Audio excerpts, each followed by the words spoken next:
Assalamualaikum warahmatullahi wabarakatuh. Kembali lagi bersama saya Rini Yuspidar, calon guru penggerak Angkatan 8 Kabupaten Aceh Utara dari SMA Negeri 2 Kesuma Bangsa.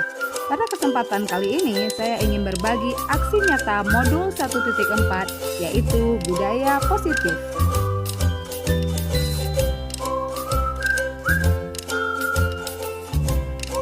Berikut yang menjadi rancangan tindakan aksi nyata yang saya lakukan, yaitu memiliki latar belakang, tujuan, tolak ukur keberhasilan, lini masa tindakan yang saya lakukan, beserta dukungan yang saya butuhkan pada saat melakukan aksi nyata, baik sharing materi dengan Dewan Guru maupun melakukan keyakinan kelas bersama siswa.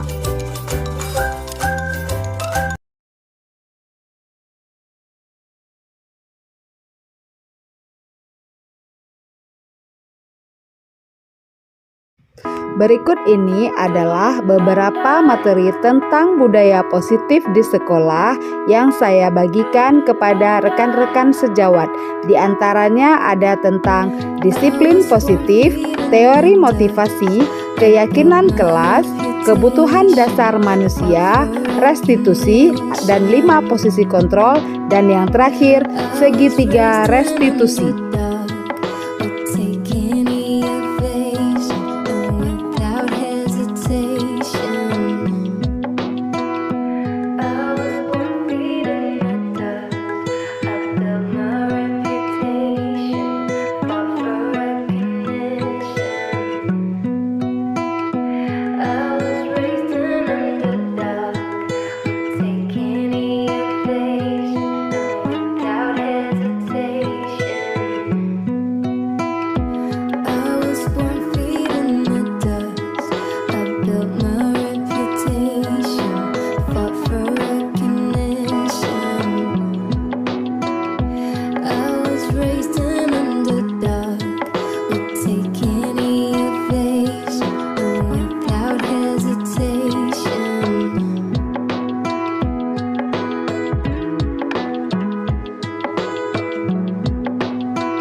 lakukan ya.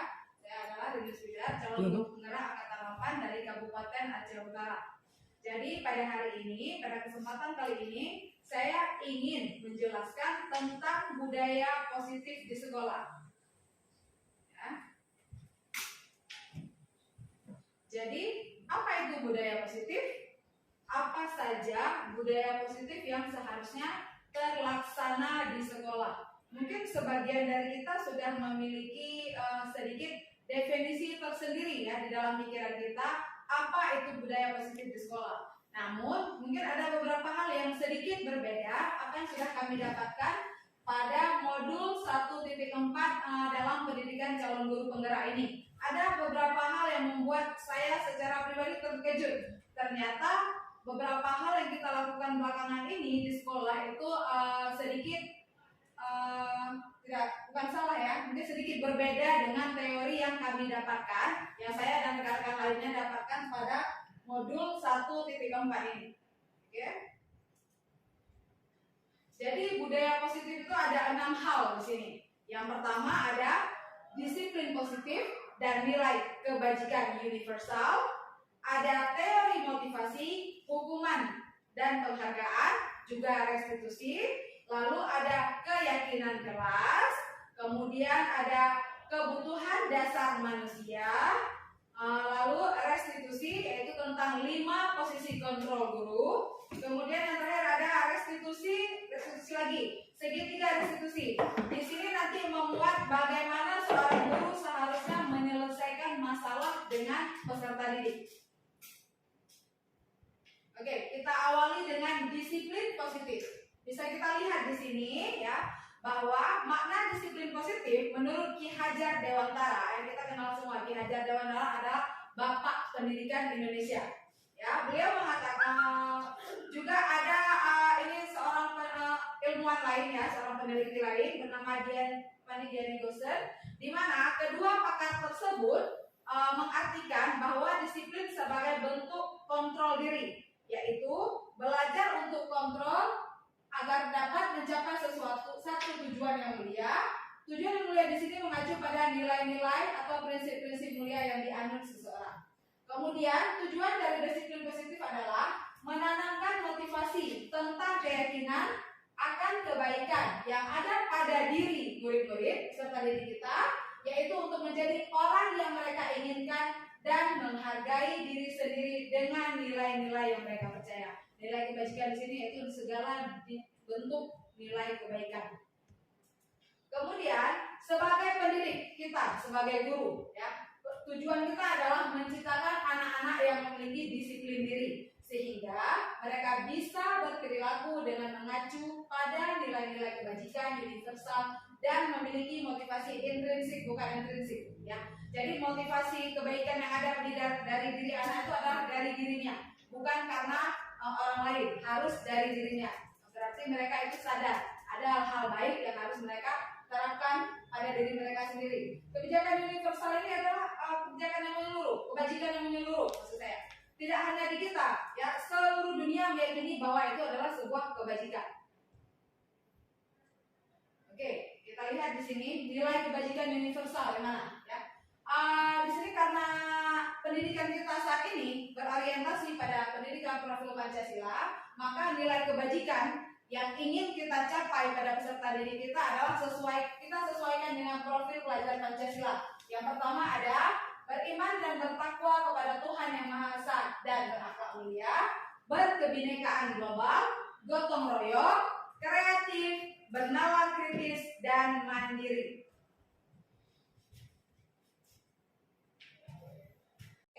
Kita lihat budaya positif berikutnya yang ada di sekolah adalah kita guru harus memahami motivasi perilaku manusia.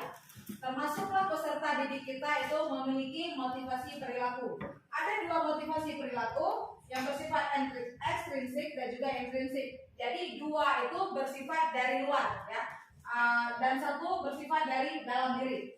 Kita lihat yang bersifat dari luar, menghindari ketidaknyamanan atau hukuman. Siapa saja saya rasa cenderung melakukan hal ini, menghindari ketidaknyamanan atau hukuman. Misalnya terkadang anak-anak kenapa datangnya cepat, kenapa mengumpulkan tugas tepat waktu.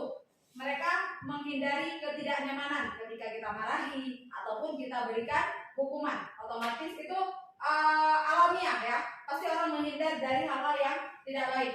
Itu berarti sifatnya masih ekstrinsik. Kemudian yang kedua, untuk mendapatkan imbalan atau penghargaan dari orang lain.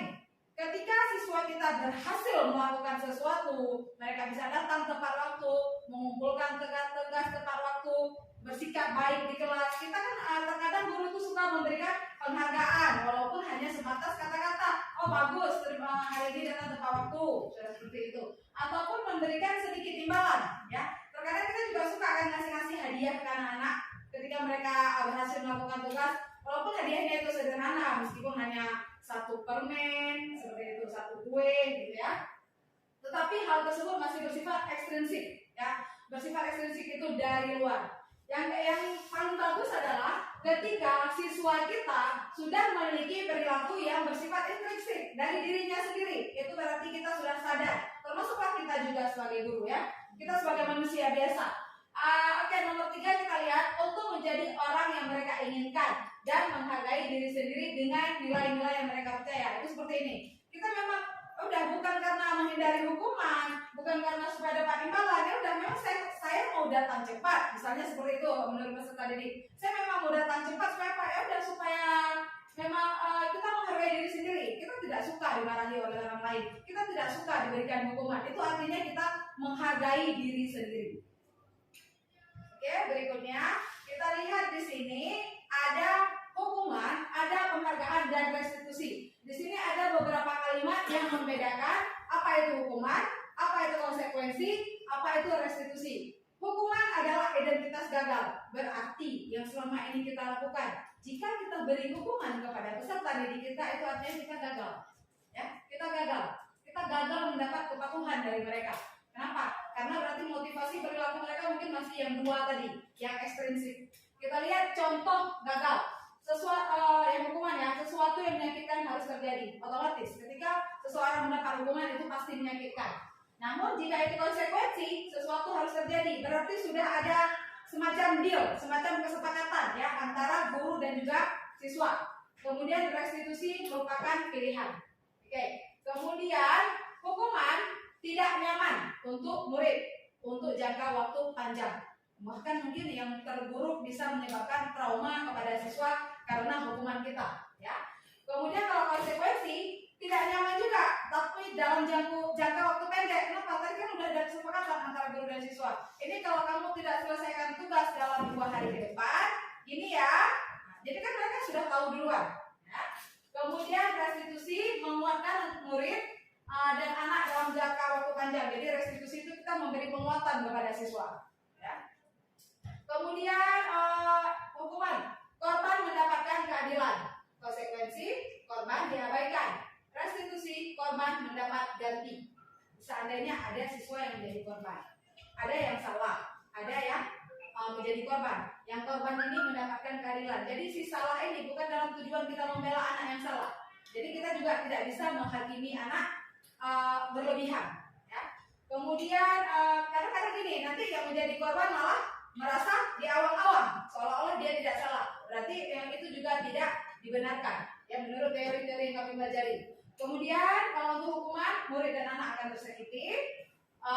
Murid dan anak akan dibuat tidak nyaman. Beda kan tersakiti dengan tidak nyaman. Nah, udah. Kemudian kalau restitusi, murid atau anak mendapatkan penguatan. Kemudian perilaku pasif agresif meningkat. Jadi anak-anak kalau sering kita hukum, ya semakin sering kita hukum dia ternyata akan semakin manjur. Ya, kenapa? Semakin kita marahi dia akan semakin membantah apa yang kita katakan. Jadi yang terbaik adalah berikan konsekuensi atau yang paling baik itu restitusi ya. Kalau konsekuensi penguatan hanya bertahan dalam jangka waktu pendek, mungkin sebatas selesai tugasnya, udah mereka kembali lagi kepada kebiasaannya. Tapi kalau konsekuensi masalah terpecahkan dan anak diharapkan tidak mengulangi kesalahan yang sama. Oke. Jadi berdasarkan tabel tadi, paparan tadi bisa disimpulkan bahwa hukuman bersifat bersifat tidak terencana atau tiba-tiba. Sering kita ya kasih hukuman ke peserta didik itu bukan kita rencanakan, tetapi dengan tiba-tiba. Misalnya kayak ada si A datang terlambat, secara tiba-tiba kita nyuruh, gitu kan? Oh, kamu terlambat sekian menit, putih sampah dulu di depan. Nah, seperti itu. Ataupun kamu terlambat, berdiri dulu di pojokan. Itu kan hukuman. Ya, siswa menjadi pasti tidak nyaman dan tidak senang dilihat ditonton oleh teman-temannya. Kemudian hukuman bersifat satu arah, hanya dari guru kepada murid. Kemudian hukuman yang diberikan bisa berupa fisik maupun psikis, ya. Murid atau anak disakiti oleh satu perbuatan atau kata-kata. Ternyata hukuman itu tidak hanya berbentuk fisik, bisa juga berbentuk verbal, ya. Misalnya ada anak kita yang terlambat masuk sekolah, kamu memang pemalas, itu kan contoh, ya. Kamu memang pemalas, malas bangun tidur, malas datang ke sekolah cepat, itu hukuman. Hukuman yang kita berikan verbal, ya, kita mengeluarkan kata-kata yang menyakiti peserta didik kita. Kemudian sementara disiplin dalam bentuk konsekuensi sudah terencana atau disepakati. Seperti yang saya katakan tadi, ya. Misalnya kita memberikan tugas kepada peserta didik, itu ada aturan yang kita sepakati bersama. Itu bisa kita sebut dengan konsekuensi, sehingga dia pun sudah siap tidak menerima dalam keadaan tiba-tiba. Oke. Di sini ada 7 tindakan guru. Coba kita putuskan dari paparan tadi. Yang mana termasuk hukuman, yang manakah yang termasuk konsekuensi. Yang pertama, mencatat 100 kali di buku dengan kalimat, saya tidak akan terlambat lagi, ya, karena mereka terlambat ke sekolah, kita meminta siswa menuliskan 100 kalimat di buku. Itu kira-kira hukuman atau konsekuensi, Ibu? Hukuman, ya. Anak-anak tersakiti hanya dengan mencatat sampai 100 kalimat, ya. Sedangkan mungkin waktu untuk mencatat itu bisa mereka gunakan untuk belajar. Udah kita suruh nyatat 100 kalimat. Berapa lama waktu mereka butuhkan? Yang kedua, murid diminta untuk push up 15 kali karena tidak menggunakan masker sekolah. Push up 15 kali, hukuman atau konsekuensi? Hukuman, ya. Itu jelas terasa menyakitkan. Yang ketiga, menggantikan kertas tugas teman yang dicoret-coret. Itu konsekuensi. Berarti peserta didik harus bertanggung jawab atas kesalahan yang dia lakukan. Yang keempat, berjemur di lapangan basket pukul 12 karena mengobrol dengan teman. Hukuman, ya. Masa kita peserta didik kita jemur jam 12 siang di lapangan? Hukuman itu bersifat menyakitkan. Oke. 5. Berdiri di depan kelas sambil mengangkat kaki satu karena tidak bisa menjawab pertanyaan. Masih hukuman, ya. Ini bersifat memalukan, menyakitkan, bahkan mungkin membawa trauma kepada anak-anak tertentu. Sudah. Kemudian membersihkan tumpahan air di meja tulis karena tersenggol saat belajar. Konsekuensi, ya. Itu anak-anak sama seperti poin berapa tadi? Poin 3, ya. Harus bertanggung jawab atas kesalahan yang dilakukan. Oke, yang ketujuh, membersihkan WC sekolah karena mematahkan pensil kawannya. Hukuman. Tidak sebanding kesalahan yang dia lakukan dengan hukuman yang harus dia jalankan. Jelas ini bersifat menyakitkan. Oke, kemudian tadi selain hukuman ada juga penghargaan. Ternyata setelah kami pelajari modul ini, saya awalnya kaget, langsung saya ngomong sama pasir. Setelah saya baca, kami kan ada tugas mandiri dulu. Kami baca dulu modulnya, kami kerjakan tugasnya, kami jawab pertanyaannya, baru kami melakukan kolaborasi. Kami berjumpa secara tatap maya dengan fasilitator. Saya ngomong, saya nggak nyangka, Bu, ternyata penghargaan itu tidak baik. Kita kan mikirnya gini, kita anak-anak berhasil, kita kasih hadiah kan sesuatu yang baik untuk memotivasi peserta didik lainnya. Ternyata, ya, menurut Alfikon, saat ini kita berulang kali menjanjikan hadiah kepada anak-anak agar berperilaku bertanggung jawab, atau kepada seorang murid agar mempelajari sesuatu yang baru, atau kepada seorang karyawan agar melakukan pekerjaan yang berkualitas. Kita sedang berasumsi mereka tidak dapat melakukannya, atau mereka tidak akan memilih melakukannya. Artinya gini, ketika kita iming-imingkan dengan hadiah, berarti kita sudah beranggapan bahwa orang tersebut tidak mampu jika tanpa hadiah. Itu dia intinya, ya. Jadi kita tidak percaya bahwa peserta didik kita memiliki kemampuan. Ini yang dapat 100 ibu kasih bulan, berarti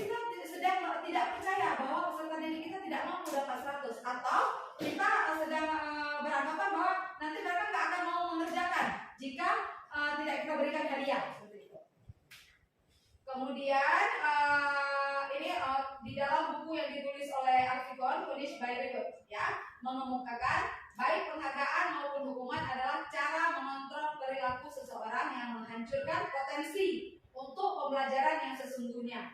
Menurut Kohn, secara ideal tindakan belajar itu sendiri adalah penghargaan yang sesungguhnya. Ya. Jadi ketika kita sering-sering memberikan hadiah kepada peserta didik, itu jatuhnya menjadi sebuah hukuman tersendiri. Besok-besok dia akan selalu berharap akan ada hadiah, berharap hadiah. Jadi tidak pernah sadar anak-anak kita. Jadi motivasi perilaku mereka itu selalu ekstrinsik dari luar. Yang kita harapkan siswa peserta didik kita tuh memiliki kesadaran sendiri. Jadi motivasi perilakunya itu sudah dari dalam, intrinsik.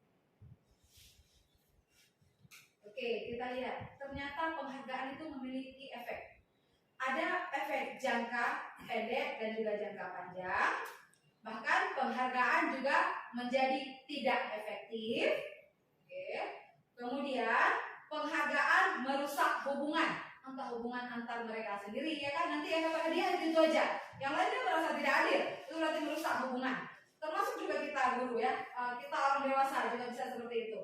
Kemudian penghargaan mengurangi ketepatan, ya. Di sini ada 2 riset yang dilakukan oleh pakar tadi, ya. Dalam sebuah percobaan, sekelompok anak laki-laki berusia 9 tahun diminta untuk melihat gambar-gambar wajah yang ditampilkan di layar. Mereka harus memberitahukan jika wajah-wajah tersebut sama atau berbeda. Hasilnya, anak laki-laki yang dibayar membuat lebih banyak kesalahan. Jadi makin banyak kita mendapatkan hadiah, kita fokusnya akan hadiah, kita nggak fokus sama proses, sehingga melakukan kesalahan. Riset kedua juga seperti itu, anak-anak diminta mengingat kata-kata tertentu. Lalu mereka diminta mengambil kartu berisi kata-kata yang diingat tersebut setiap kali muncul. Yang salah yang mana? Yang banyak salah. Anak yang mendapatkan permen. Misalnya hadiahnya tadi di sini permen, ya. Jawabannya banyak yang tidak tepat. Lalu berikutnya, efek dari penghargaan menurunkan kualitas. Jadi orang nggak mau berbuat sebaik yang mereka mampu, tetapi hanya sebatas pandang untuk mendapatkan hadiah. Kemudian penghargaan juga mematikan kreativitas.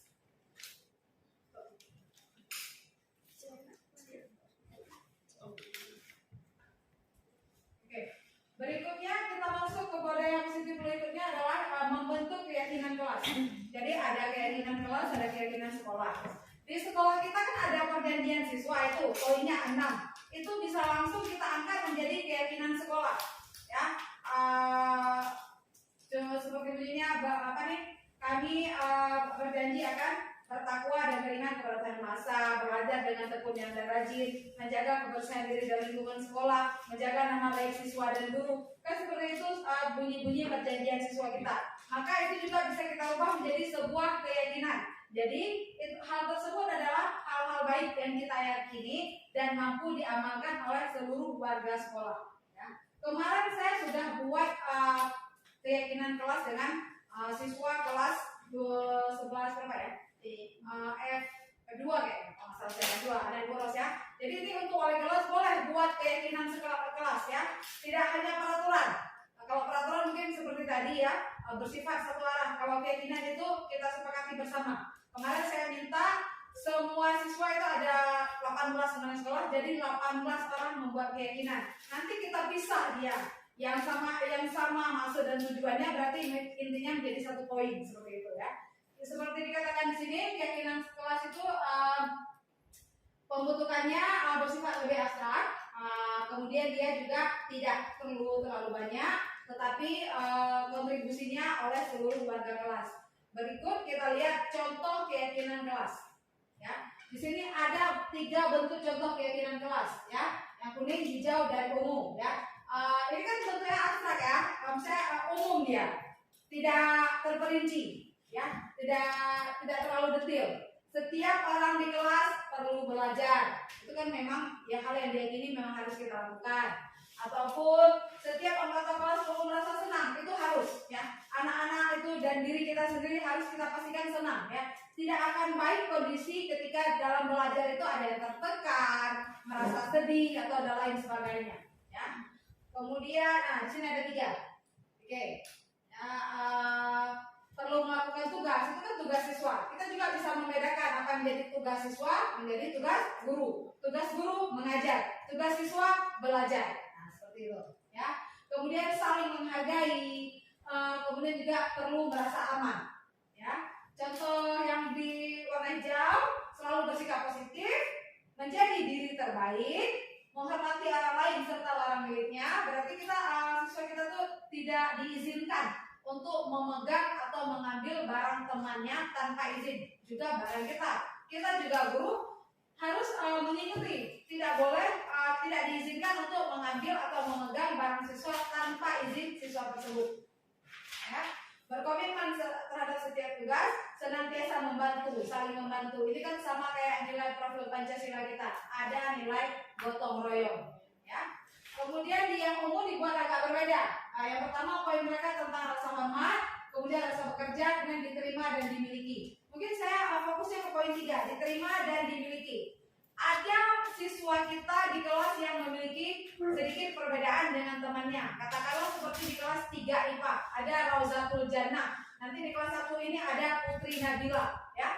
Kita buat teman-temannya itu harus menerima dia, supaya anak yang sedikit berbeda dari temannya ini merasa aman dan nyaman di kelas itu. Dia merasa disayangi oleh teman-temannya, merasa diterima oleh teman-temannya. Mungkin secara batin ya, hati kecil mereka sadar mereka itu berbeda dari temannya, ya. Jadi yang perlu kita beri keyakinan kepada peserta didik kita lainnya adalah untuk menerima segala perbedaan antar individu di kelas. Oke, berikutnya kita masuk ke dalam kebutuhan dasar manusia.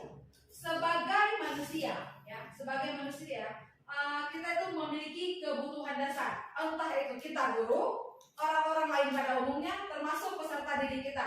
Dan kebutuhan dasar ini harus terpenuhi, ya, harus terpenuhi. Apa saja yang menjadi kebutuhan dasar manusia? Kita lihat di slide berikut. Ada 5, ya. Di sini bisa kita lihat ada 5. Yang pertama, kebutuhan dasar kita adalah untuk bertahan hidup, ya. Bertahan hidup adalah kebutuhan yang bersifat fisiologis. Untuk bertahan hidup, misalnya kesehatan, rumah, dan makanan. Kalau kita tidak sehat, maka kita tidak bisa bertahan hidup. Tanpa makanan, tanpa tempat tinggal, ya. Jadi bertahan hidup adalah salah satu kebutuhan dasar manusia. Yang kedua, kebutuhan akan kasih sayang dan rasa diterima. Kebutuhan ini adalah kebutuhan psikologis, ya, untuk disayangi dan diterima, meliputi kebutuhan hubungan dan koneksi sosial. Yang seperti dikatakan tadi, ya, saling menerima, ya, menerima walaupun ada perbedaan antara kita. Jadi kita harus menerima, juga harus saling mengasihi, termasuklah itu peserta didik kita. Ya. Ketika anak-anak kita berbuat salah, kita juga harus cari tahu. Mungkin ada kebutuhan dasar dia yang tidak terpenuhi. Ya. Mungkin peserta didik kita kurang diperhatikan di rumah atau kurang kasih sayang di rumah. Mungkin kebetulan peserta didik kita yatim piatu. Jadi ketika mereka bermasalah, kita harus lihat kembali. Mungkin ada kebutuhan dasar dia yang tidak terpenuhi. Jadi kita nggak bisa asal-asalan mengambil tindakan, ya, kepada peserta didik. Kemudian yang ketiga, ada kebutuhan akan penguasaan. Seperti apa sih kebutuhan akan penguasaan? Kebutuhan ini berhubungan dengan kekuatan untuk mencapai sesuatu, menjadi kompeten, menjadi terampil, diakui atas prestasi dan keterampilan kita, didengarkan dan memiliki rasa harga diri. Saya rasa itu semua orang berusaha memenuhinya. Ketika kita tidak dihargai oleh orang lain, kita kan marah. Bahkan terkadang mungkin kita langsung protes, ya. Itu memang kebutuhan dasar, ya. Kita mampu melakukan sesuatu, memang kita penuhi hal tersebut. Kita harus mampu melakukan sesuatu, ya. Katakanlah jika pun tidak besar, hal kecil, ya. Jadi kita itu istilahnya itu merdeka. Kita tidak bergantung kepada orang lain. 2 kebutuhan dasar lagi, yaitu kebutuhan akan kebebasan, ya. Kita tidak suka dikekang, ya. Kecuali peraturan memang itu harus kita jalankan, ya. Bukan dalam artian kita butuh kebebasan, kita mau bebas bebasnya, tidak, ya. Kebebasan di sini adalah kebutuhan akan kemandirian, otonomi, memiliki pilihan dan mampu mengendalikan arah hidup seseorang. Minimal arah hidup kita sendiri, ya. Kita mandiri, jadi tidak apa-apa itu dituntut, itu masuk kebebasan. Masa mau duduk aja harus dipegangin, mau bangun dipegangin lagi, mau nulis dipegangin tangannya, ya kan? Mau minum dibukain botol minumnya, itu artinya kita tidak memiliki kebebasan. Bebas dalam artian di sini merdeka. Jadi kita tidak bergantung kepada orang lain.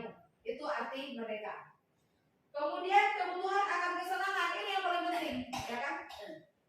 Kebutuhan akan kesenangan adalah kebutuhan untuk mencari kesenangan seperti bermain, tertawa. Bayangkan jika hidup kita tanpa kenikmatan apapun, betapa menyedihkan. Masa untuk ketawa saja tidak boleh, gitu kan? Masa untuk bersenda gurau saja tidak boleh? Itu kan kebutuhan dasar. Bayangkan kita tuh kalau di sekolah nih kaku, nggak ada bercanda-bercanda, nggak ada ketawa-ketawa, enak kita kerja.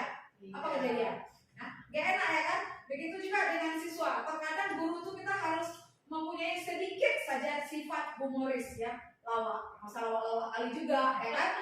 Nggak usah lawak-lawak kali juga. Nanti malah semacam kita nggak punya apa namanya? Kayak kurang harga diri seperti itu ya.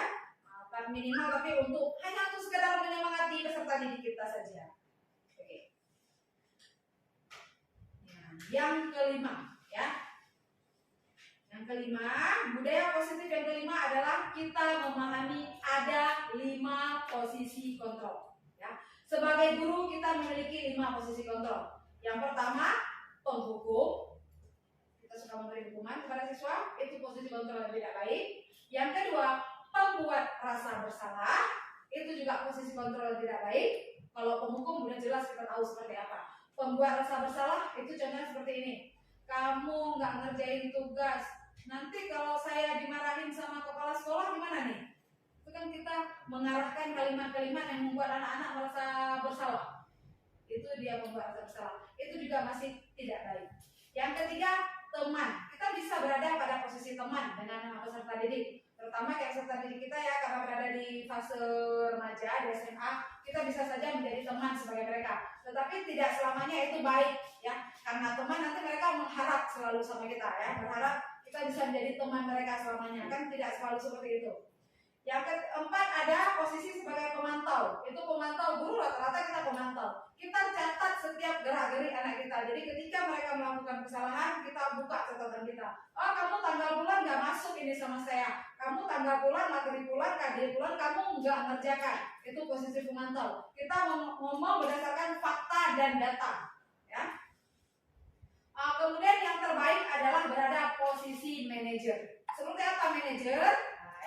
Kita seperti apa posisi penghukum, pembuat rasa bersalah, teman, pemantau, dan manajer. Tidak saya jelaskan lebih lanjut, kita lihat saja video berikut ini.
Kita perhatikan video berikut tentang 5 posisi kontrol guru ya. Di sini ada contoh-contoh posisi kontrol guru.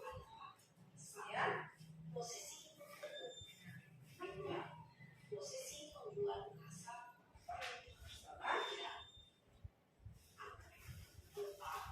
posisi pemantau atau pengkontrol, dan 5 posisi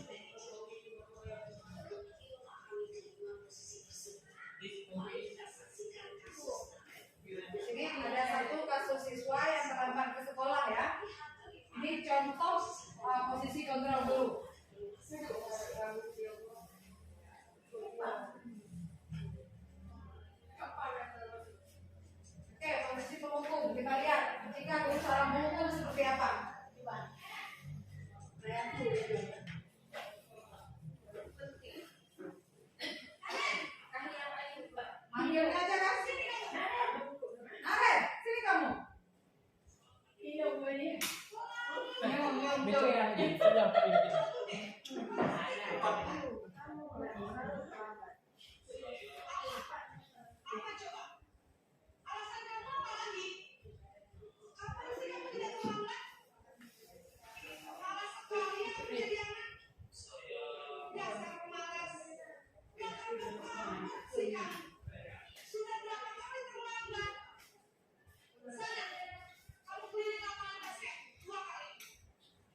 tidak merasa bersalah.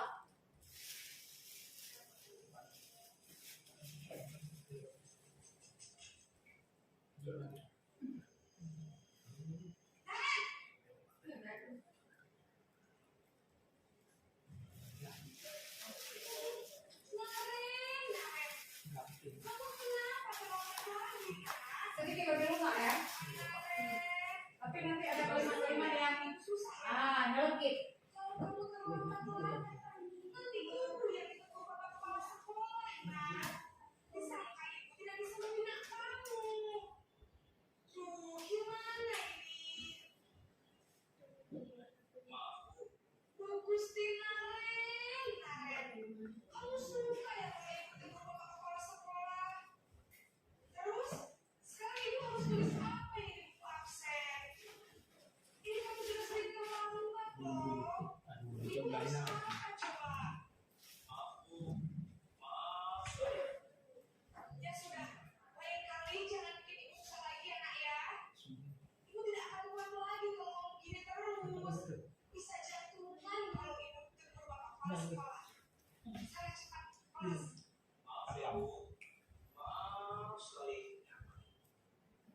Ada ya, kita akan suka begini ya. Kita lihat posisi kontrol berikutnya. Posisi teman.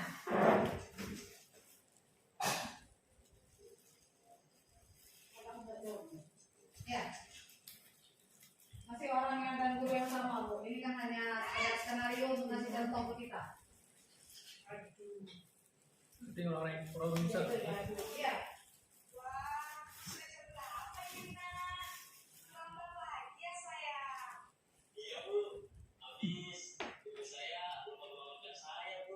Lunak lagi ya sebagai teman. Marah tuh gitu saja kan ketika kita menjadi teman. Nyenyesan ya.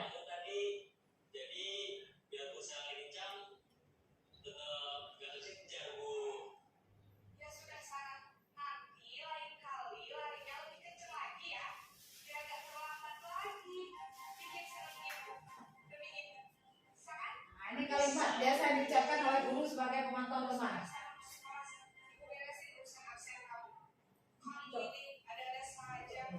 Mungkin banyak ya kita seperti ini ya.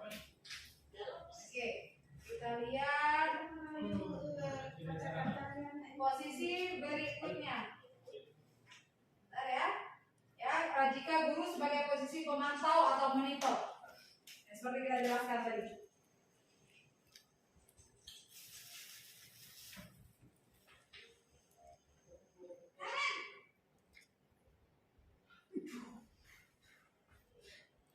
Kita panggil aja siswanya udah ya kan.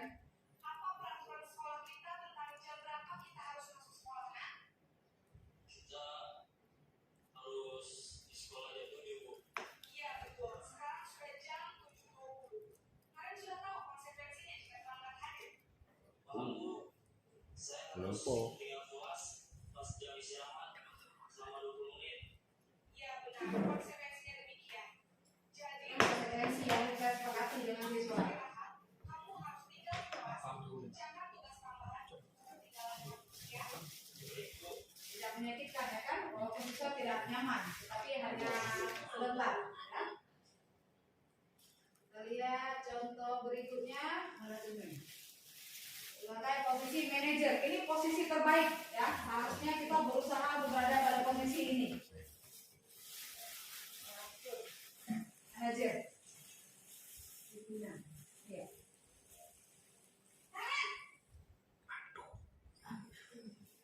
Monyong kan? Ibu, Selamat pagi Naren. maaf, Bu. Saya terlambat. Iya, sekolah masuknya jam 7, sekarang sudah jam 7.20. Jadi sekarang bagaimana ini Naren? Maaf, Bu. Saya lupa saya semalam. Baiklah, menurut kamu keyakinan sekolah yang mana yang Kita tanya lagi keyakinan sekolah apa yang dia langgar. Menghargai diri sendiri dan orang lain mungkin ya, Bu. setuju? Jadi, apakah Naren meyakini prinsip saling menghormati tersebut? Iya, Bu. Saya meyakininya. Apakah Naren bersedia memperbaiki masalah keterlambatan ini? Bersedia, Bu. Bagaimana kamu akan memperbaiki masalah Dia yang salah, dia yang cari solusi. Itu kita pada posisi manajer. Ya kan? Yang salah dia kan? Perbaiki dia lagi. Solusinya dari peserta didiknya sendiri.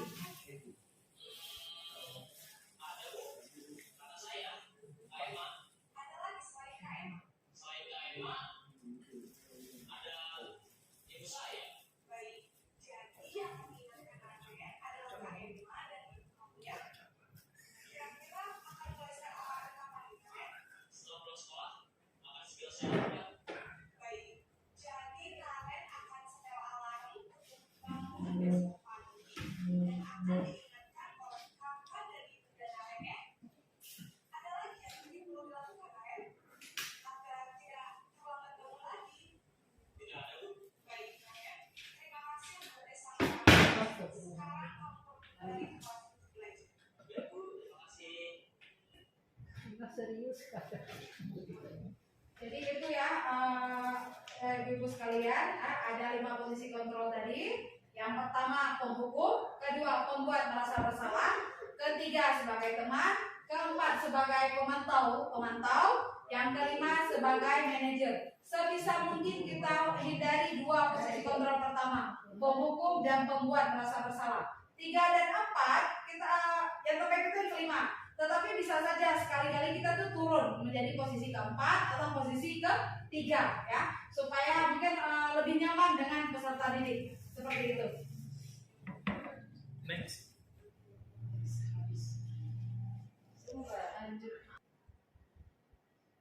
Oke, Bapak Ibu, budaya positif berikutnya adalah melalui segitiga restitusi. Apa itu segitiga restitusi? Segitiga restitusi adalah ketika kita sebagai guru ya berada pada posisi kontrol manager menyelesaikan kasus atau permasalahan siswa melalui 3 tahapan. Tahapan yang pertama ada tahapan yang disebut dengan menstabilkan identitas ya. Menstabilkan identitas, kemudian ada mungkin kalimat-kalimat yang bisa diucapkan oleh guru itu ketika siswanya bersalah. Bisa saja setiap orang pasti pernah melakukan kesalahan supaya siswanya itu mau bercerita. Jadi saya di sini mungkin kayak kita mendinginkan emosi siswa. Ataupun kamu bukan satu-satunya orang yang melakukan ini. Jadi meskipun siswanya salah, kita nggak boleh ngejat dia, kita nggak boleh menghakimi dia. Kamu salah, kamu seperti ini. Nggak bisa seperti itu ya. Jadi menstabilkan identitas siswa seperti itu kira-kira kalimatnya. Yang kedua, kita memvalidasi tindakan yang salah. Ya, contoh kalimat yang bisa diucapkan oleh guru adalah kamu tentu punya alasan melakukan hal tersebut. Ketika siswanya salah, kayak contoh si Naren tadi terlambat, kita nanyakan, Naren, kenapa terlambat? Itu kan salah satu bentuk menanyakan alasan. Ini Naren terlambat pasti punya alasan kan? Apa alasan Naren? Seperti itu, ya. Ataupun adakah cara yang lebih efektif untuk mendapatkan apa yang kamu butuhkan? Mungkin jika siswa kita ada kebutuhan-kebutuhan yang tidak terpenuhi. Ini hanya contoh kalimat secara random yang diberikan pada modul. Yang ketiga, tahapan yang ketiga adalah menanyakan keyakinan. Jadi kita ada lihat contoh ya, bagaimana si ibu menanyakan keyakinan kepada Naren. Berikut kita juga akan lihat satu contoh penyelesaian kasus antara guru dengan peserta didik melalui tahapan segitiga restitusi.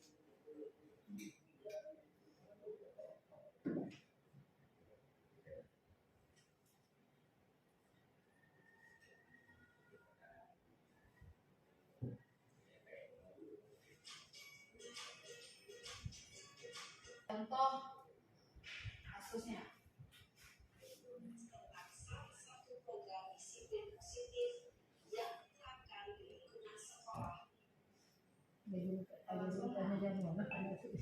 Lihat ya. Nah, ini juga ini merupakan sebuah skenario yang dibuat untuk memberikan contoh kepada kita.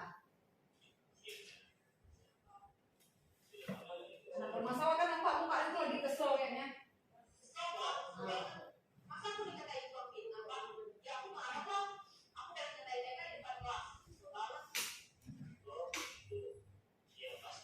Ini dia bagian menstabilkan identitas.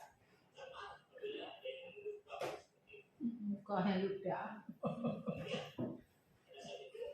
Agak sini silakan nyoba. Ya. seragam mahasiswa. Kan dia ngaku apa yang dilakukan ya kan? Iya, saya biasa aja Pak. Ya saya dari inilah. Maksud saya di tukang fitnah. Ya wajar lah. Mempertahankan harga diri itu sesuatu yang penting.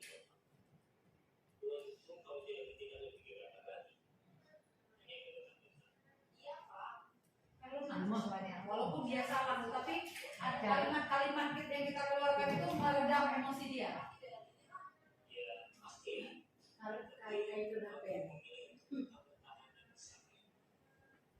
Kamu memilih untuk tidak berbuat lebih parah lagi. Coba kita lihat lagi. Tindakan kamu Ini tahapan yang ketiga yang kita tanyakan keyakinan kepada siswa. kira-kira sesuai dengan keyakinan kelas atau itu kamu tidak. Enggak Pak. Capek Pak jadi pemarah. Jadi keyakinan Anda prinsip mana yang konsisten dengan keinginan kamu?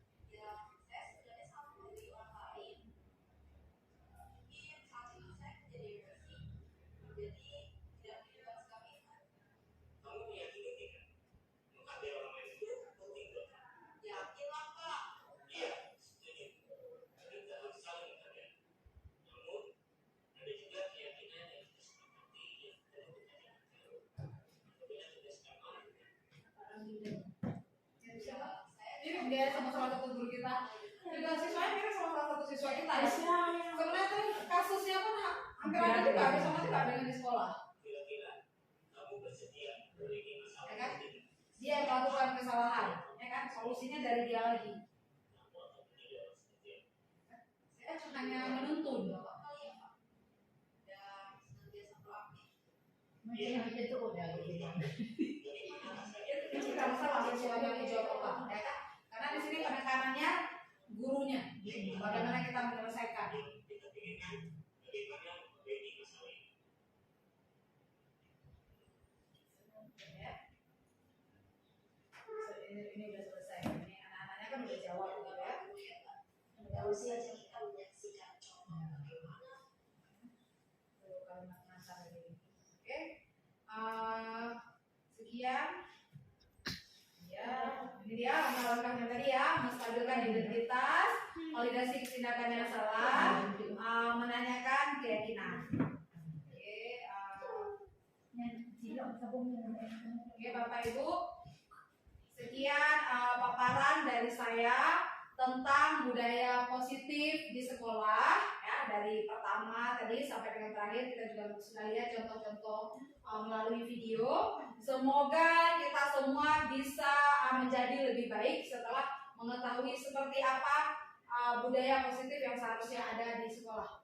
Salam guru penggerak, tergerak, bergerak, menggerakkan. Wabillahi taufiq wal hidayah. Assalamualaikum warahmatullahi wabarakatuh. Bismillah, assalamualaikum warahmatullahi wabarakatuh.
Yakin nggak?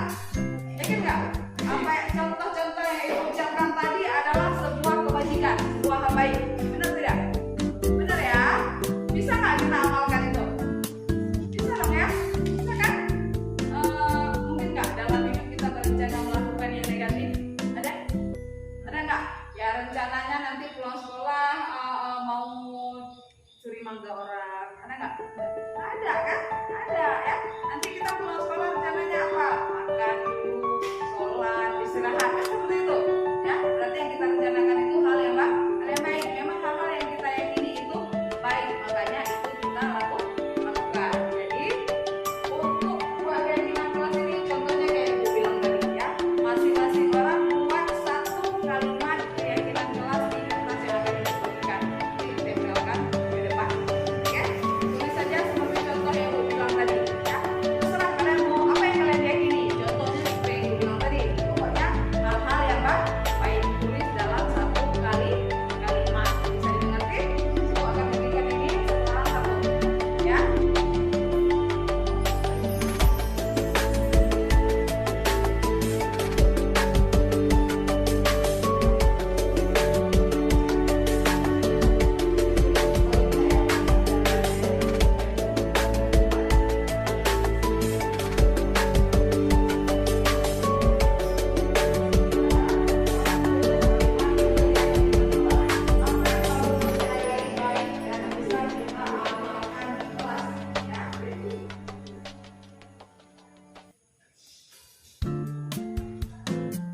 Semuanya harus ikut kontribusi. Nanti akan kita amalkan bersama. Gak mungkin ibu yang buat kamu yang laksanakan, atau kamu yang buat ibu yang laksanakan. Makanya kita buat bersama, kita laksanakan bersama. Oke, boleh dimulai ya. Yang udah selesai nanti kalian akan mulai ya. Semoga ke depan. Hadirannya udah ya? Gimana ya? Belum.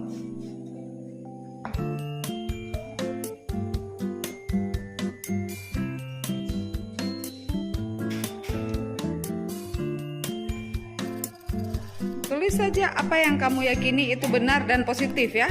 Dan bisa kita laksanakan. Oke, ini yang absen siapa ya? Satu orang, siapa? Nisa. Oh, Faisal. Faisal di sini ya.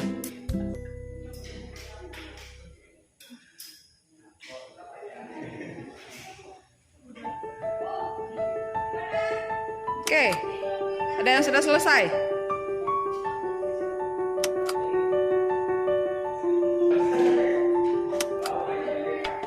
Tidak berbicara ketika sedang belajar kan termasuk juga.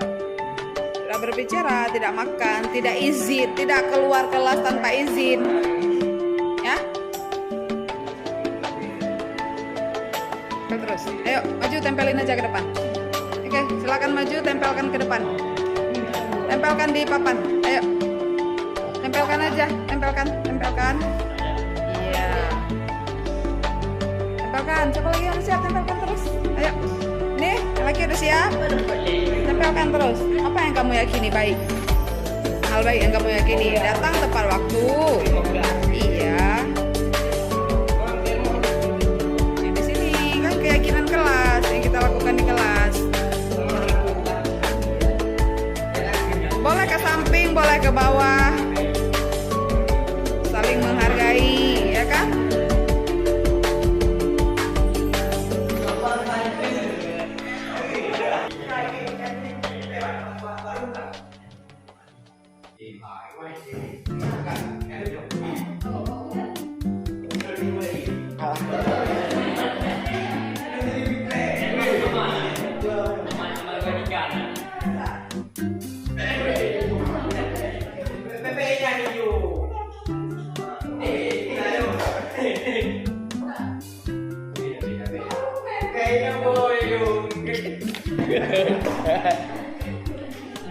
Udah, masa udah?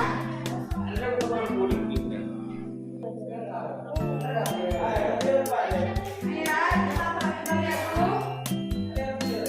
Ada saling membantu, saling kerjasama, saling menghargai dengan orang yang bersama, saling membantu berbicara soal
sama tujuannya misalkan.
Ah, apa Pak, taruh aja kalau memang kemana saja boleh.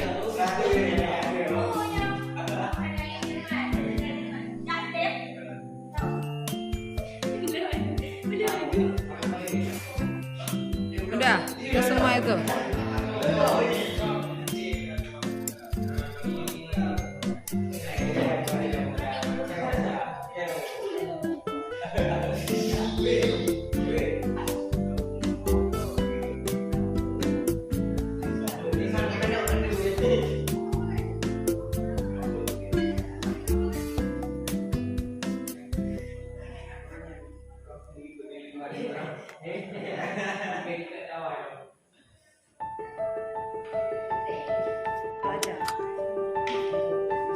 Jadi kita ikut berbagi di sana. Ada kegiatan sekolah kita.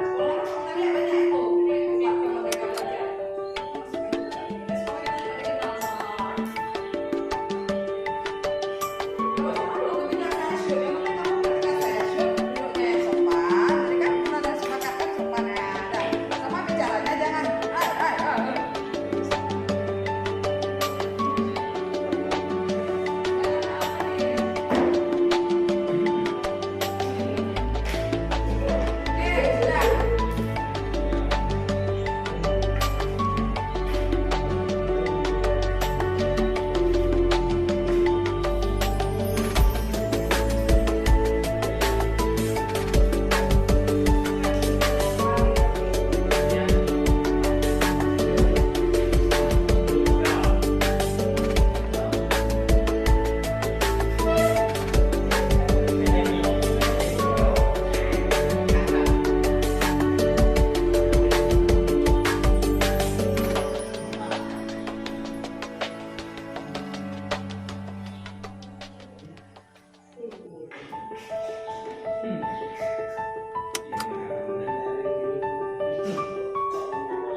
Selain berpakaian,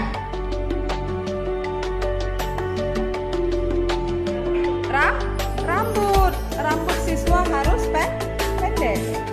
Kemudian siswa dibenarkan tidak memakai aksesoris berlebihan. Tidak, itu berarti juga tidak disiplin kalau kamu memakai aksesoris berlebihan. Misalnya siswa diizinkan tidak mengecat rambut. Tidak diizinkan, berarti kalau kamu cat rambut itu artinya kamu melanggar disiplin. Siswa boleh nggak pakai kutek ke sekolah? Tidak diizinkan ya. Berarti misalnya sepatunya kamu ganti jadi warna merah, kuning, hijau, boleh tidak? Tidak ya, itu juga bagian dari disiplin. Jadi disiplin itu maknanya luas. Tata tertib sekolah. Kamu datang tepat waktu ke kelas, keluar masuk kelas dengan izin, juga bagian dari disiplin. Boleh disiplin, boleh juga kita sebut dengan menjaga tata krama, ya kan? Ketika kamu keluar kelas tanpa izin, artinya tidak menjaga tata krama. Jadi kalau keluar masuk kelas itu harus izin. Jikapun kamu datang terlambat, ya kan? Datang terlambat, tadi Faisal datangnya terlambat, ya kan? Jangan langsung masuk ke kelas ke sana, ya kan? Kamu minimal salam dulu. Assalamualaikum kan di depan, salam gurunya, maaf Bu, terlambat. Baru duduk, ya. Ya, bisa ya? Faisal ke depan berikut seperti itu. Ya, jika terlambat lagi, semoga tidak terlambat. Jika tidak terlambat kan tidak perlu seperti itu, ya. Udah, kemudian apa lagi? Menjaga nama baik siswa dan guru, ya. Itu seperti yang ada di dalam apa setiap hari Senin kita baca. Di dalam apa disebutnya apa itu? Di dalam janji siswa. Sebenarnya keyakinan sekolah kita, keyakinan kelas mungkin lebih kecil, ya, lebih ini ruang lingkupnya hanya di kelas, ya kan? Keyakinan sekolah bisa seperti janji siswa. Di situ sudah lengkap ya, sudah umum semuanya masuk. Dan ini saling bekerja sama. Berarti saling bekerja sama itu sama maknanya dengan gotong royong ya. Sama maknanya dengan gotong royong. Jadi saling bekerja sama itu kita masukkan ke dalam poin gotong royong ya. Ini sama. Nah, kemudian satu lagi yang terakhir, rajin beramal. Beramal dan apa ini? Dan apa kita tambah? Beribadah. Kita ada ibadah nggak di sekolah? Ada ibadah kita di sekolah? Apa contoh ibadah kita di sekolah? Hah? Apa contoh ibadah kita? Apa tadi Fasya? Apa? Contoh ibadah yang kalian lakukan di sekolah apa? Sholat jamaah. Di waktu sholat apa? Berarti sholat zuhur berjamaah. Apa contoh ibadah lainnya yang kita lakukan di sekolah? Nah, membaca Yasin bersama pada setiap hari Jumat. Apalagi contoh? Oke, itu ibadah. Amal? Ada nggak kalian beramal di sekolah? Ada ya? Ada. Contohnya apa? Setiap hari Jumat kita ada ngasih sedekah. Kapan lagi kalian ngasih sedekah selain hari Jumat? Waktu apa? Ada teman yang tertimpa musibah. Apakah teman saja kalian kumpulin sedekah biasanya? Siapa lagi? Pokoknya guru juga termasuk kan? Kalau ada warga sekolah kita yang tertimpa musibah, kita rame-rame beramal, mengumpulkan sedekah yang kita mampu. Oke.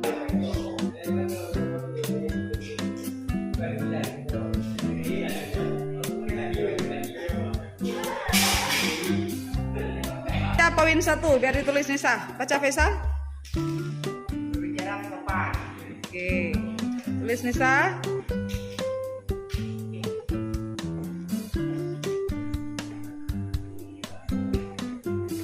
Kan bagus tulisan Nisa.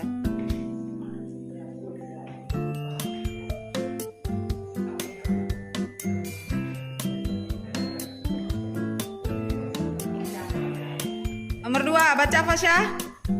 Poin kedua apa? Baca, poin keduanya apa?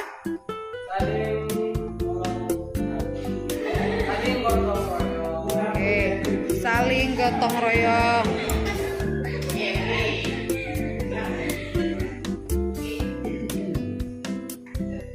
Poin 3, baca Intan.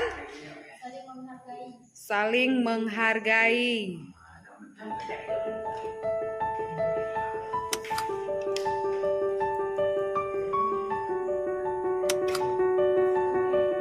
Poin 4, baca Siti. Menjaga tata krama.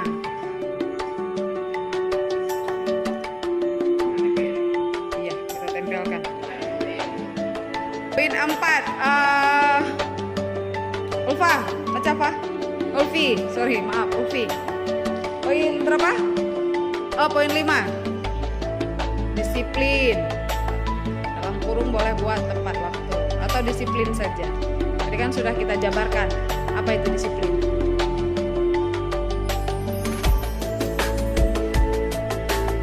Oke, poin 7 apa Lutfi?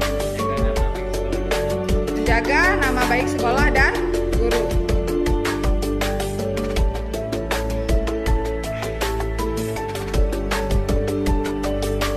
Aja baca poin terakhir aja. Tadi Nisa ditulis dibalik ya, rajin beribadah dan beramal. Oke, terus poin satu lagi.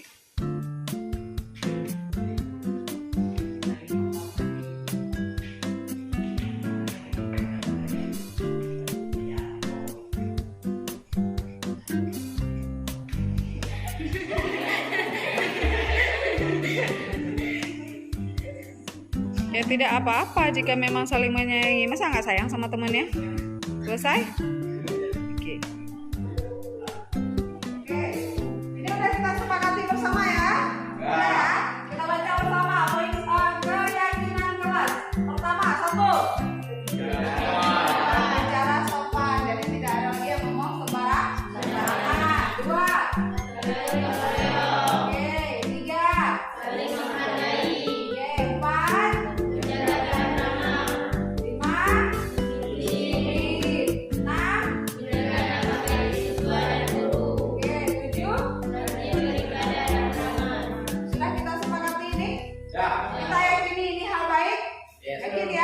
Bisa kita terapkan ini di kelas?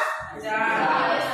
Tadi Faisal udah mengatakan lebih penting mana? Tertempel di sini atau kita terapkan? Lebih penting kita terapkan atau kita amalkan ya, karena ini adalah prakarsa dari kalian ya. Ini gagasan ini, semua kalimat-kalimat di sini timbulnya dari kalian, maka kita tanda tangani. Siapa yang mau maju duluan? Oke,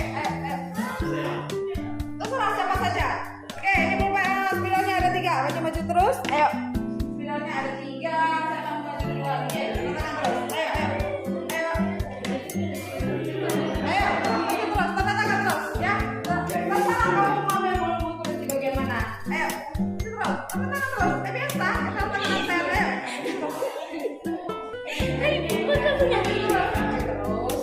Ayo.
sama Aji.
Oke, coba tempelkan itu ke sana. Udah?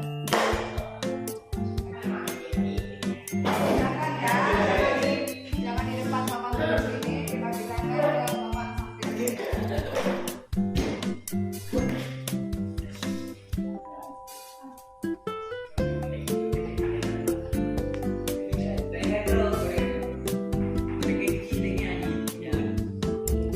Bawa sedikit.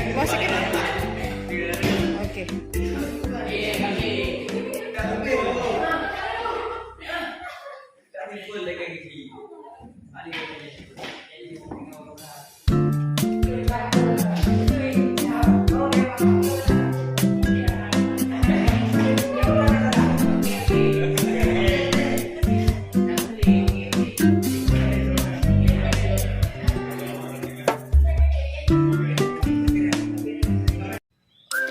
Demonstrasi kontekstual budaya positif Modul 1.4 Penerapan segitiga restitusi oleh Rini Yusfidar, calon guru penggerak Angkatan 8 Kabupaten Aceh Utara dari SMA Negeri 2 Kesuma Bangsa Muara Batu.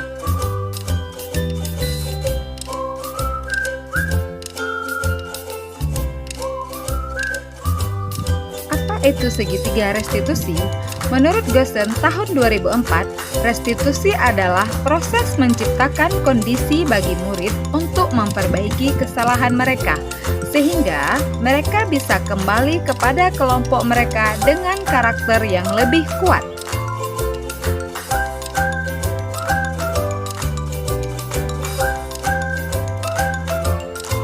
Adapun tahapan penyelesaian kasus dengan menggunakan segitiga restitusi adalah 1. Menstabilkan identitas, 2. Validasi tindakan yang salah, dan yang ketiga menanyakan keyakinan. Berikut contoh kasus 1. Yaudah, apakah kamu sehat? Sepertinya kamu terlihat kurang bersemangat hari ini. Ya Bu, saya sedikit kurang sehat. Saya senang kamu tetap hadir ke sekolah meskipun kurang sehat. Tadi Ibu mendapatkan kabar dari guru PJOK bahwa kamu tidak hadir ke lapangan. Sedangkan tadi sedang ada pengambilan nilai PTS. Apa itu benar? Ada masalah apa? Mungkin Ibu bisa bantu? Ya Bu, tadi saya tidak ikut lapangan olahraga karena saya merasa sedikit pusing belum masuk UKS dan duduk di sana sampai jam pelajaran dijadwalkan. Tapi saya tidak meminta izin kepada gurunya. Oh, jadi itu masalahnya. Baiklah, kita selesaikan ini bersama-sama ya. Iya Bu.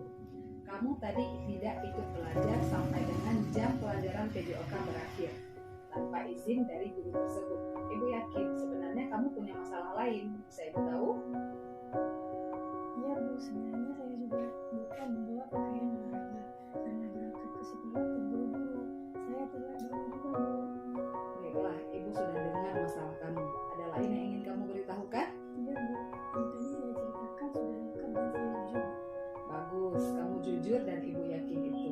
Kamu patut bangga pada diri kamu sendiri masih mempertahankan sebuah nilai kebajikan, yaitu kejujuran. Kamu tetap jujur walaupun keadaan kamu sedang sulit.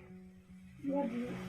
Apakah kamu tahu karena hal ini kamu sedang dalam masalah sekarang? Iya Bu, saya tahu dan saya mengakui kesalahan saya. Baiklah kalau begitu, saya tidak sedang menyalahkan kamu ya Wilda. Seandainya Ibu berada di posisi Wilda, bisa saja Ibu melakukan hal yang sama. Ya, jelas saja Ibu takut ke lapangan karena tidak membawa baju olahraga, dan itu adalah pelanggaran disiplin. Iya Bu, terima kasih sudah mau mengerti saya. Sama-sama Wilda, sekarang kita berbicara tentang keyakinan kelas atau sekolah.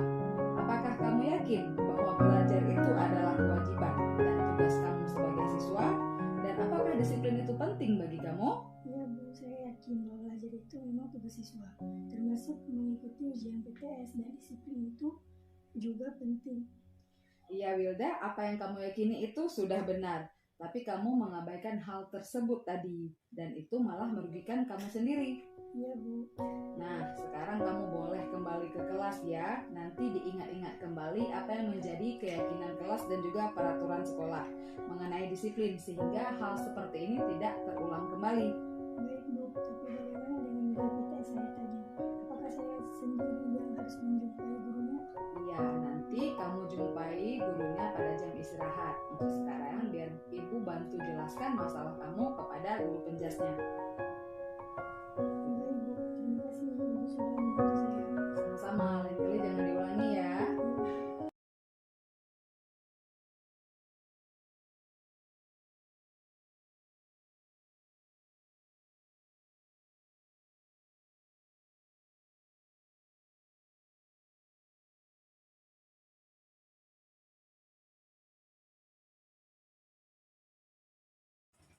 Berikut contoh kasus 2. Apa kabar? Sehat hari ini? Sudah sarapan tadi pagi kan sebelum berangkat sekolah? Ya Bu, saya sehat dan saya sudah. Apakah kamu tahu kenapa Ibu minta kamu menjumpai Ibu? Mungkin karena kesalahan saya kemarin Bu, saya tidak ikut mata pelajaran jam terakhir. Iya benar, bagus ya. Bikin kamu tahu kenapa Ibu manggil kamu hari ini. Ya sudah iya Bu. Berbuat salah itu tidak apa-apa. Tidak ada manusia yang sempurna di dunia ini, termasuk kita berdua. Ibu juga pernah berbuat salah pastinya di dalam hidup. Ya Bu, terima kasih atas pengertiannya. Iya, tetapi jangan sampai kesalahan yang kamu lakukan itu malah merugikan diri sendiri juga orang lain. Ibu yakin kamu punya alasan yang kuat melakukan kesalahan kemarin dengan sengaja. Apa bisa kamu ceritakan masalahnya apa? Kita cari solusinya bersama-sama agar tidak berlarut-larut. Iya Bu, jadi sebenarnya saya mencari buku bahasa dan pelajaran bahasa Inggris. Kemarin karena saya tidak membawa buku tugas, dan tugas tersebut seharusnya dikumpulkan minggu lalu sesuai kesepakatan bersama. Tapi saya lupa dan kemarin saya malah lupa lagi. Saya jadi tidak berani berjumpa gurunya. Baiklah, Ibu sudah dengar alasan kamu. Tapi ada informasi lain yang ingin kamu tambahkan? Sepertinya ada yang kamu sembunyikan, Wilda. Sebenarnya Bu, tugas saya belum selesai. Saya sering lalai di rumah Bu. Ketika pelajaran bahasa Inggris mulai, barulah saya ingat Bu. Saya tahu saya bersalah. Bagus, kamu jujur ya. Pertahankan nilai kejujuran yang kamu punya. Pertahankan itu ya. Iya Bu. Sekarang coba kamu ingat kembali keyakinan kelas atau kesepakatan belajar di jam pelajaran bahasa Inggris. Apakah kamu melanggar keyakinan kelas dan kesepakatan kelas? Dan apakah hal tersebut layak untuk kamu lakukan, Wilda? Iya Bu, saya salah sudah melanggar keyakinan dan kesepakatan kelas sekaligus. Jadi, apa keyakinan yang kamu langgar? Keyakinan bahwa belajar adalah tugas siswa. Keluar dari kelas tanpa izin guru adalah pelanggaran disiplin. Bagus sekali. sekali. Sekarang kamu sudah paham di mana letak kesalahan kamu. Semoga hal ini tidak terulang kembali di lain hari. Untuk penyelesaian masalahnya, kamu secara mandiri jumpai Bu Rini, serahkan tugasnya, lalu minta ulang sedikit pelajaran yang kamu tinggalkan kemarin. Nanti masalah kamu Ibu bantu jelaskan kepada Bu Rini. Semoga Bu Rini mau memaklumi kesalahan kamu kemarin ya. Ya Bu, terima kasih sudah membantu saya mencari solusi. Saya bisa kembali ke praktik. Iya, silakan.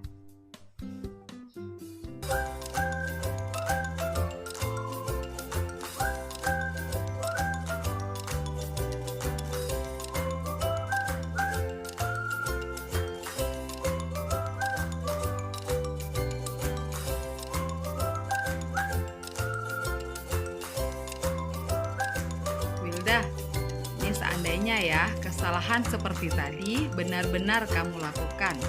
Bagaimana perasaan kamu ketika ibu selesaikan masalah kamu? Saya senang Bu. Saya tidak merasa tertekan dengan pertanyaan pertanyaan ibu. Dan saya jadi berani jujur walaupun saya salah. Oh, jadi gitu ya yang kamu rasakan. Iya Bu. Kesimpulan, restitusi membantu murid menjadi lebih memiliki tujuan, disiplin positif, dan memulihkan dirinya setelah berbuat salah. Penekanannya bukanlah pada bagaimana berperilaku untuk menyenangkan orang lain atau menghindari ketidaknyamanan. Namun, tujuannya adalah menjadi orang yang menghargai nilai-nilai kebajikan yang mereka percayai.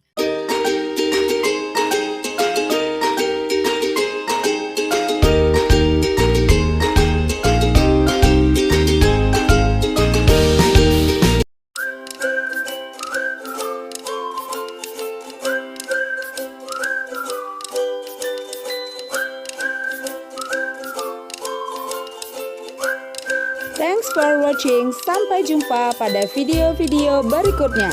Salam guru penggerak, tergerak, bergerak, menggerakkan.